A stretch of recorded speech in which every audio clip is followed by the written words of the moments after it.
Alors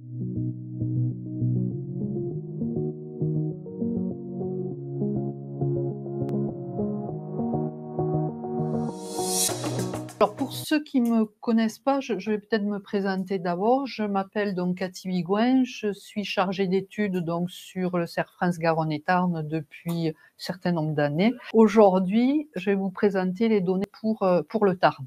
Alors en termes de sommaire, on va voir un contexte climatique donc 2023 et surtout un contexte économique. Donc d'abord au niveau climatique, donc globalement, ce que vous avez, c'est que là, c'est les températures donc sur Albi. Donc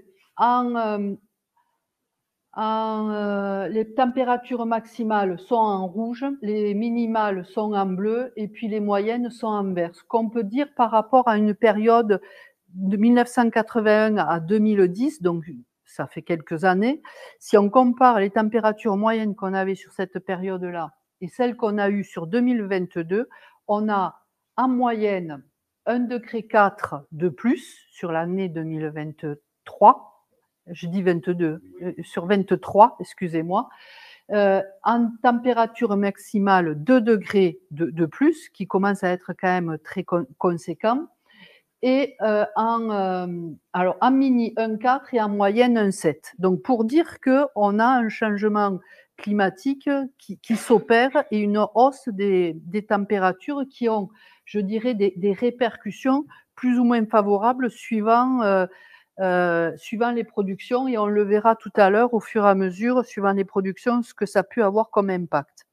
Si on regarde maintenant au niveau de la pluviométrie, alors on est sur une année plus pluvieuse que la moyenne, puisqu'on est à plus 7% par rapport à la même période 1981-2010. Mais le problème qu'il y a eu, c'est qu'on a des pics de pluie à des moments, ça se concentre, et puis après des périodes de longue sécheresse, voire sur cette année au mois d'août, de canicule qui a été courte par rapport à d'autres périodes, mais qui a été très, très intense. Et donc en bleu, là, vous avez les périodes de pluie, donc février-mars, pluie, mais avant le mois de mars, je dirais longue période de sécheresse, avec des réserves hydriques pas suffisantes, tant au niveau des lacs, et puis une grosse inquiétude au niveau pour les pompages, hein, puisque beaucoup se demandaient s'ils arriveraient à avoir suffisamment d'eau pour irriguer les cultures. Ce qui fait que du coup, il y a eu certaines cultures qui n'ont pas été forcément ensemencées, ou du moins, il y en a eu moins. En particulier en maïs, on a eu une surface en maïs moindre que ce qu'on aurait pu s'attendre. Et donc ça va avoir des répercussions sur le produit, puisque le produit maïs, quand même, c'est assez important. Donc, un changement dans l'assolement, mai, juin, beaucoup de pluie. Donc là, alors ça a été favorable pour tout ce qui est pousse de l'herbe, les céréales et tout ça. Ça a été plus problématique pour les récoltes de fourrage, puisqu'on a vu qu'il y a eu quand même beaucoup plus du coup de fourrages qui ont été enrubanés que ce qu'on pouvait avoir les autres années. Et une qualité, maintenant on le sait, en fourrage pas top. Je dirais qu'il manque c'est des fourrages qui sont pas très riches, quoi. Et après, sur l'été et également sur mai-juin, avec ces pluies, des problèmes de mildiou, en particulier sur la vigne, donc plus ou moins impactants suivant les exploitations. Et après, notre période de sécheresse, là, qui a été surtout très, très marquante au mois d'août, où on a eu une semaine là, de températures très hautes, qui ont entraîné quand même beaucoup de désagréments, là aussi sur la vigne. Et c'est plus sur la vigne, ça, qui a impacté, je dirais, la baisse de rendement. Et puis après, sur le mois de novembre, mais là, c'est pour la campagne prochaine, on a eu quand même beaucoup de pluies qui ont pu pénaliser, je dirais, les semis, mais pour la campagne 2024. Donc, une année quand même très contrastée. Alors après, on n'a pas eu ni de gros gel, ni de grosses calamités, je dirais, en termes de grêle et tout ça, contrairement à d'autres années, mais n'empêche, ça a quand même une incidence sur les cultures. Donc voilà au niveau climatique. Au niveau économique, si on regarde au niveau de la croissance mondiale, on est sur une croissance mondiale. Vous avez le 2022, 2023 et 2024. Au niveau du monde, 2022, on est à 3,5 en croissance, 2023, 3 et 2024, on est sur quelque chose à peu près, du moins dans les prévisions, à peu près similaire à 2,9. Donc on est vraiment sur des prévisions de croissance les plus faibles depuis plusieurs décennies. Donc ça, c'est vrai que c'est un facteur quand même en termes de marché qui est pas porteur. Et c'est vrai que l'activité économique, elle n'a pas repris sa trajectoire d'avant Covid. On a eu un rebond après Covid, mais c'est redescendu relativement vite. Et on a les pays émergents qui sont plus pénalisés, surtout au niveau de l'inflation. Quand on regarde l'inflation au niveau des pays émergents, c'est quand même important. Et la reprise, elle a été freinée, je dirais, par plusieurs facteurs, mais surtout un contexte géopolitique compliqué et qui perdure et qui s'est amplifié depuis, puisque moi j'avais fait les diapos là en décembre. Depuis, on a quand même le second front. On avait la guerre Russie-Ukraine, maintenant on a le second front Moyen-Orient, qui fait que ça quand même complexifie énormément des choses, et on le voit sur le commerce, les échanges, puisque la zone mer Rouge, qui est quand même compliquée, donc avec des problèmes au niveau des transports et tout ça, et une augmentation du coût. Donc tout ça, ça aide pas à avoir une croissance dynamique. On a eu un durcissement de la politique monétaire, mais pour réduire l'inflation, et ça c'est vrai sur toutes les banques mondiales. Et les phénomènes climatiques, et sur certaines zones, alors en dehors de la France, qui ont été beaucoup plus extrêmes que ce que nous, des fois, on a, même si des fois on considère que c'est important, mais il y a des zones qui sont plus touchées. Et tout ça, on est avec une reprise de l'inflation, puisque on avait, depuis de nombreuses années, on était sur un niveau d'inflation faible, voire des fois proche de zéro dans nos pays. On est sur 2022 à 8,7, 2023 au niveau mondial 6,9 et prévision 2024 5,8. Au niveau France, maintenant les chiffres sont tombés, 2023, on est à 4,9. Inflation sur la totalité des biens. Sur les produits alimentaires, on le verra après, mais là on est beaucoup plus haut, puisque je crois qu'ils disent qu'on est autour de 10%, un peu plus de 10%.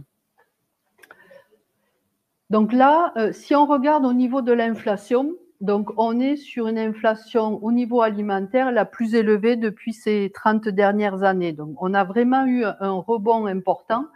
Là, en rouge, vous avez l'inflation, et en bleu, c'est l'ensemble. Donc, et là, on part en 91, et ici, on arrive en avril 2023. 23, même un peu après avril 2023. Donc on voit bien que pendant une longue période, on avait une inflation qui se situait entre 0 et 3, 4, voire à des moments donnés, on a été même en négatif sur ces périodes-là, ce qui n'est pas forcément une bonne chose non plus, mais n'empêche que les prix, du coup, augmentaient quand même relativement peu. Et puis là, depuis octobre 2021 même, là on partait au plus bas et on est monté vraiment très haut sur le mois de l'année 2022, mars 2023, on était à un pic à 16% au niveau alimentaire. Donc pour dire que on a vraiment quelque chose de très important. Et si on regarde au niveau de la France, alors en termes d'inflation, on est parti plus tardivement que nos voisins européens. On est monté un peu moins haut, mais par contre, si on regarde sur la moyenne, on est maintenant comparable aux pays européens. Donc, on est de nouveau avec une inflation qui pèse sur le pouvoir d'achat au niveau des ménages. Et si on regarde au niveau des hausses, on voit des hausses très différentes suivant le type de produit. Alors là, c'était 2022, mais sur 2022, on s'aperçoit que tout ce qui est céréales, farine, on est à 26%, tout ce qui est huile, on est monté jusqu'à 60%. Donc là, vous avez ces saucissonnés. En bleu, c'est par rapport à janvier 2022. Là, c'est décembre, et là c'est le taux moyen, hein, un peu plus bleu. Donc pour dire qu'on a eu quand même des périodes où, suivant les types de produits, on est monté vraiment, vraiment très haut. Et donc ça pénalise quand même énormément au niveau des achats. Au niveau de la consommation des ménages, là c'est pareil. Alors le schéma de complètement en haut, le tout petit, c'est la consommation globale. Et on part donc de 2009 jusqu'à 2023.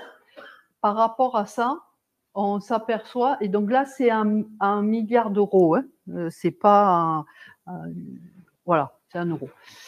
Donc du coup, ce qu'on peut se dire, c'est que pendant un moment, on est resté relativement stable. La descente, ça c'est le Covid, c'est très très marquant. Et après le Covid, on a eu un petit rebond, donc on est reparti un peu plus haut. Et depuis le après Covid, là, on est redescendu, je dirais, et on est globalement plus faible que ce qu'on était il y a quelques années, même une vingtaine d'années, et pourtant il y a eu l'inflation et il y a eu plus d'habitants. Donc pour dire qu'on n'est quand même pas sur une consommation au niveau des ménages qui est exponentielle, quoi. On est même sur plutôt quelque chose qui a tendance à se ralentir qu'à progresser. Après, quand on le regarde, sur les 12 derniers mois, on a eu une baisse de 2,33%. Et si on regarde au niveau alimentaire, on est à moins 4,48 en termes de consommation, malgré la hausse des prix. Donc pour dire qu'il y a des changements de consommation qui sont assez importants. Au niveau de l'énergie, on est sur moins 3,6, mais ça c'est plus lié aux conditions climatiques, hein, puisqu'on avait eu un hiver doux, donc ce qui fait que du coup une consommation moindre. Et puis il y avait eu tel matraquage de dire il ne faut pas consommer, baisser un petit peu parce qu'il va y avoir pénurie, on n'arrivera pas à couvrir. Du coup, il y a eu quand même un effet par rapport à ça. Et au niveau des biens fabriqués, on est sur quelque chose de stable. Donc vous avez les trois courbes ici. En bleu, c'est l'énergie, en rouge, c'est l'alimentaire. Bon, et on voit bien l'effet Covid. En rouge, il a été moins important, c'est normal, hein. On n'a pas consommé pareil, mais on a continué à consommer. Pas perdu forcément des kilos. Donc du coup, donc bon. Mais il y a par contre sur les biens fabriqués, mais là pour le coup il y a eu une chute très très très très importante. Donc on voit que au niveau alimentaire, on est quand même sur une courbe malgré tout un peu descendante. Et alors oui, il y avait un point que je voulais qu'on voit, juste le budget alimentaire, donc pèse 18% pour les ménages les plus modestes et 14% pour les ménages les plus aisés. Alors 14% de ton budget, si tu as un gros budget, c'est sûr que le pourcentage est sûrement plus faible, hein. Mais pour dire que par contre, ce qui est sûr, c'est que le poids de la charge alimentaire est très important pour les ménages modestes. Et ce qui explique aussi pourquoi, en termes de consommation, il y a eu un certain nombre de produits qui sont consommés différemment. Et quand on regarde l'habitude au niveau des consommateurs, leur modalité d'achat, sur l'année 2023, et ça avait commencé en 2022, les consommateurs fractionnent beaucoup plus leur achat et recherchent beaucoup plus les promos, quitte à se déplacer d'un supermarché à un autre. Vraiment, il y a un changement important par rapport à ce qu'on pouvait avoir. Donc, et si on en revient, les ménages modestes achètent plus de premier prix et de marques distributeurs. Donc, ce qui fait que, et ces produits, c'est en pourcentage, ça a augmenté le plus par rapport aux distributeurs, par rapport aux fabricants nationaux, je dirais, aux grandes marques. Alors là, j'ai pas de schéma par rapport au bio. Par contre, ce qui est sûr, c'est que la consommation en bio, j'entendais une stat ce matin, a baissé. Alors, je n'ai pas retenu le chiffre, mais elle a baissé. Et également, si on regarde tout ce qui est consommation label aussi, a été tiré plus vers le bas que le reste. Parce que on est sur, mais là aussi en termes de pouvoir d'achat, comme le pouvoir d'achat est quand même n'a pas explosé, du coup il y a eu des changements. Et alors, et au niveau du bio aussi, ce qui se passe, c'est que les consommateurs qui consommaient plus de certains produits bio se sont tournés aussi vers les produits locaux. Parce que le bio, à un moment donné, avait vraiment le vent en poupe. Et puis, alors ça dépend, parce que si on alors c'est vrai que ça c'est plus cher, mais ça dépend. Quand tu regardais le lait, à des moments donnés, le lait bio, il n'était pas plus cher qu'un lait conventionnel. En bio, donc il y a eu. Alors, pourquoi aussi en bio on a un souci, c'est parce qu'on a eu énormément de conversions et le marché, la consommation en bio a progressé pendant de nombreuses années. Et puis là, pour le coup, sur les 2 dernières campagnes, on a un tassement, je dirais, ou tout au moins. Donc du coup, avec l'arrivée importante de produits bio, mais ça a complètement désorganisé aussi le marché, ce qui explique pourquoi aussi un certain nombre de produits bio sont partis en conventionnel, quoi, et n'ont pas pu être commercialisés en bio, quoi. Donc c'est ça aussi qui pénalise.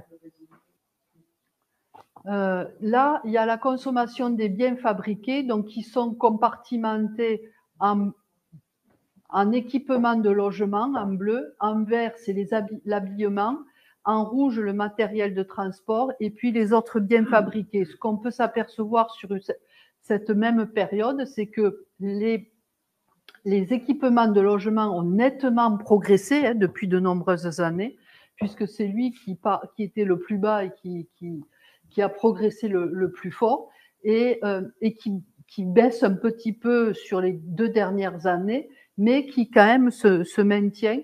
Au niveau, par contre, habillement, ben là, on voit qu'on est quand même sur une baisse assez notable. Et sur tout ce qui est matériel de transport, c'est beaucoup plus haché, je dirais, mais on est sur une courbe là sur les 2 dernières années qui progresse. Alors, est-ce que j'ai pas lu plus que ça, mais est-ce que c'est lié aux véhicules électriques et tout ça également? Je ne sais pas si c'est lié à ça, mais on pourrait peut-être penser qu'il y a une part de ça. Donc voilà pour l'aspect consommation.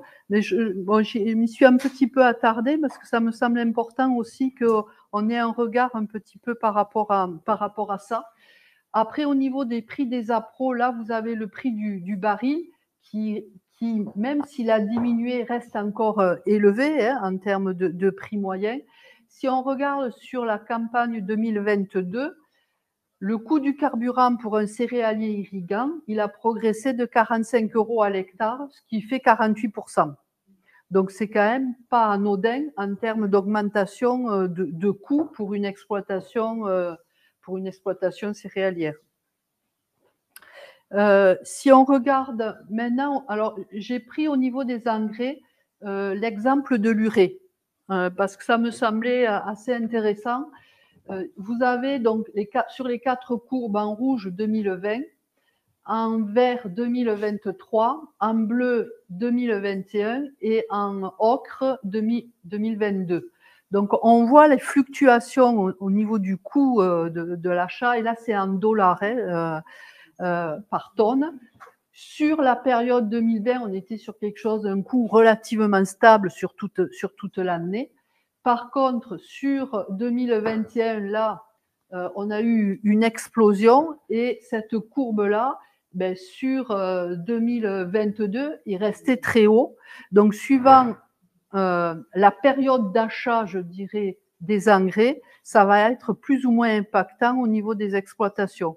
Tous ceux qui auront acheté sur 2023, février-mars 2023, je dirais, auront eu un prix de l'urée beaucoup plus faible que ceux qui ont acheté en septembre 2022.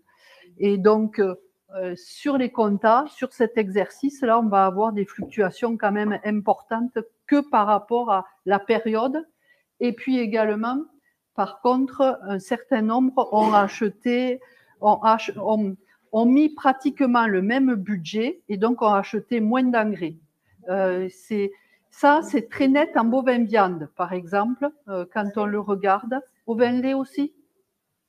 Donc c'est vrai que par rapport à ça, du coup, en avance aux cultures, on va avoir des choses totalement différentes d'une exploitation à l'autre sur 2023. Au niveau de l'électricité, ben, suivant ou si on est gros consommateur ou pas. Donc si on est un consommateur comme nous au niveau particulier avec moins de 36 kWh, ben on a les exploitations auront eu une progression de 25% en 2023 et on a vu là que ça, on va aller avoir presque 9% là à partir de 2024 en plus. Et par contre, ceux qui sont avec des compteurs supérieurs et qui sont des gros consommateurs, soit parce qu'il y a des frigos, soit parce qu'il y a des ateliers de transformation, là, ça va dépendre en fonction de quand leur contrat se négocier. Donc certains, ça va être une explosion, d'autres beaucoup moins. Donc là aussi, on va avoir de très grandes fluctuations par rapport à la période et suivant si on a été la période de contractualisation. Donc ici, vous avez l'augmentation. Donc là, c'est à partir des indices IPAMPA. Sur l'indice général, c'est la courbe noire là. Donc où on est sur, quand on se regarde à la campagne culturelle, on est à 4,6 de progression. Et puis sur les engrais, donc sur les engrais, on est à plus 16, les aliments à plus 16 et le carburant à plus 6 pour 2023. Après, ces indices-là sont intéressants, mais comme je vous disais tout à l'heure, ça va dépendre si les gens ils en ont acheté ou pas, quoi. Hein, et la période, donc on va avoir des variations différentes que ces indices-là. Mais ça nous donne, je dirais déjà, la progression des prix. Donc avec des coûts de production forcément supérieurs, je dirais.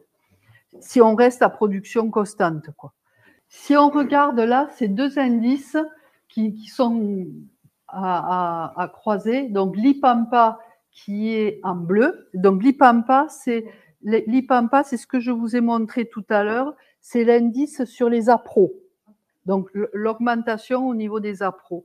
Et l'IPPAP, ça c'est l'augmentation sur les produits vendus, donc sur le blé, le maïs, le lait et tout ça. Et donc si on regarde un petit peu, là ça part de 2014 à 2023, on voit qu'au niveau des courbes, alors suivant les périodes, des fois l'IPAMPA dépasse l'IPPAP, donc ça veut dire que du coup les marges se réduisent sacrément. Et il n'y a eu qu'une période, je dirais plutôt faste, mais qui a duré très peu. Faste, tout est un grand mot, mais ça a été notre période 2022 là, sur quelques mois, où on voit que l'IPAMPA a augmenté, mais moins que l'indice sur les produits. Donc là, il y avait forcément une amélioration des marges. Mais là, depuis, on voit que les deux courbes, elles se rejoignent, quoi. Hein. Donc ça veut dire que les choses se tendent.